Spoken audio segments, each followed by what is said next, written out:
Hi everyone, welcome back to my channel. Today we're going to be doing a first impression review of the new fragrance from Goldfield & Banks, Tales of Amber. I have been patiently waiting for this fragrance to arrive. I haven't seen too many reviews on it yet, but from what I have heard, it's really nice. Goldfield & Banks is a house that I really do enjoy, and it has been brought to my attention many times that we need a buying guide from Goldfield & Banks. I could not agree more, and that is going to come very soon.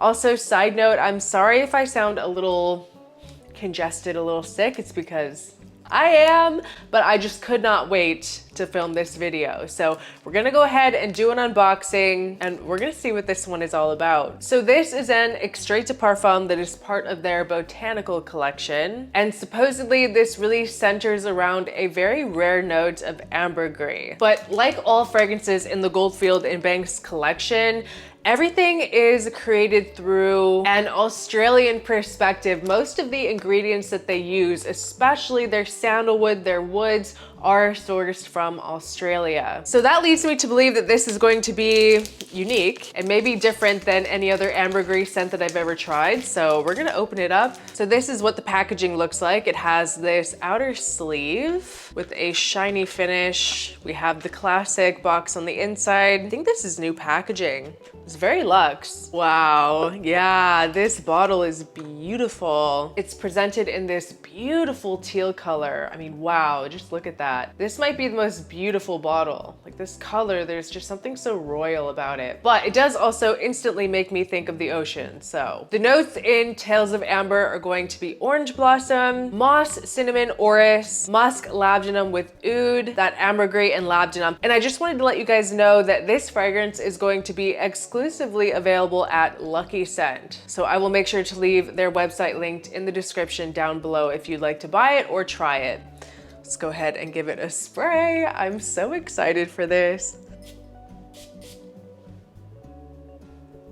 Wow, 100% different than anything that I've tried from this house. Whoa, whoa, whoa. It instantly has this very ethereal, kind of airy feel to it. It instantly makes me think of the night air. But at the same time, as it's developing, it kind of is a bit earthy. You really can feel this kind of damp mossiness, but in a fresh way. It's not like a foresty, dark, like super dirty way at all. Wow, that's really beautiful. Wow, that is so, it's getting even prettier as it dries. It's a bit powdery, but yeah, there's some orange blossom in the background of this. It is just very appealing.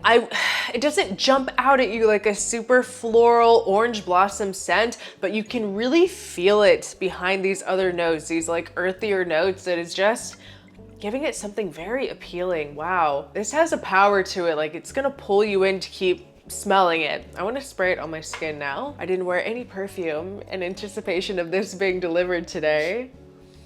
Ooh, so exciting. And I love too with Goldfield & Banks that they do such a good job with their fresh, tropical, beachy scents, but also at the same time, they do really dark, kind of sexy, woody, resinous scents as well. I love that they're able to do both because not a lot of brands can do that. Okay, it's definitely much greener on my skin than it was on the strip. I'm getting more of this kind of like irisy, earthy mossiness, but it feels very elegant. Once again, it doesn't come off like earthy, damp, like dirt. It kind of comes off like a skin scent in a way. It's earthy, warm, and very elegant. Not like a sporty, earthy, outdoorsy type of scent. This is something that you want to dress up. I get a little bit less of that kind of floral, like orange blossom on my skin, that little hint of sweetness from the orange blossom. This is supposed to have like a cinnamon vibe, vanilla, but really it's more orrisy, kind of powdery, woody, but you get a lot of this like resinous warmth. It feels very refined. In terms of who I think this would be for, definitely someone that appreciates more like niche leaning fragrances. This is not what I would say a wildly mass appealing scent. It's not something that everyone is going to love, but it's one of those things where if you are a fragrance enthusiast and you really have just worked your nose, you've trained your nose to really appreciate more like earthy types of scent profiles, you will love this. I love the contrast of the earthiness, the iris, that powderiness, and the ambergris is just giving it some, like just a little twinge of something in the background. I think that that kind of ocean breezy, like nighttime air vibe is coming from the ambergris, which is, yes, very different than I've ever smelled. A little bit dewy,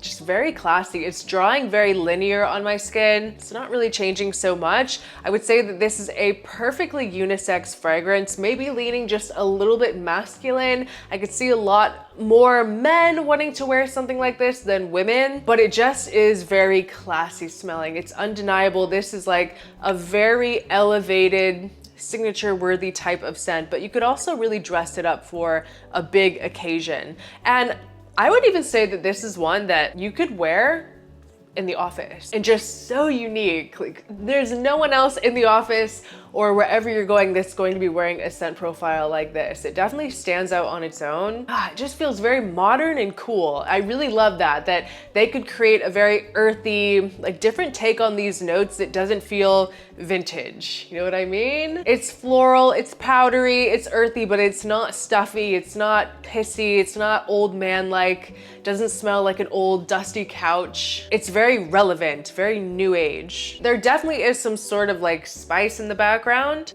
This is gonna be so great for the fall. I feel like this kind of earthiness is really counterbalancing the ambergris. It feels very deep, like you're just looking down into this fragrance and just seeing layers and layers and layers of notes, and you really experience that when you smell it. It's very nuanced and just stunning. I already had a feeling that this was gonna be one that I really loved, but wow, I'm so much more impressed than I thought. It's a little bit inky feeling in a way. Very cool. It opens a bit floral and green, moves to more of this kind of like spiced, light floral mid, and then you're left with this very like deep, ambery, woody base. And you can feel that Goldfield and Banks DNA in here. You can really feel that oud that they use in their other fragrances too, but it's very clean feeling. If you like amber dominant fragrances, you have to try this. Like you absolutely have to try it. I would definitely recommend getting a sample. It feels timeless, but also very modern. It's definitely one that's going to be around to stay. But once again, I want to reiterate, it might not be a scent profile that is for everyone. I think that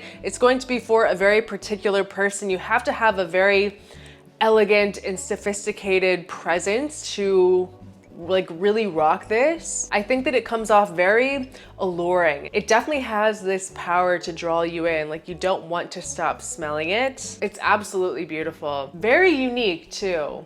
Like, and it's becoming a bit more vanillic as it dries. There's really nothing that I would even compare this to. Maybe something like Muse from YSL, but it's not the same thing. Maybe like 312 Saint Honoré from BDK, but also once again, not even close to the same thing, but it's kind of in that genre. It's just class personified, beautiful. If you want to smell like old money, try this. This is definitely like a boss, CEO, Mr. Grey, like a man that has a lot of power and people just know it.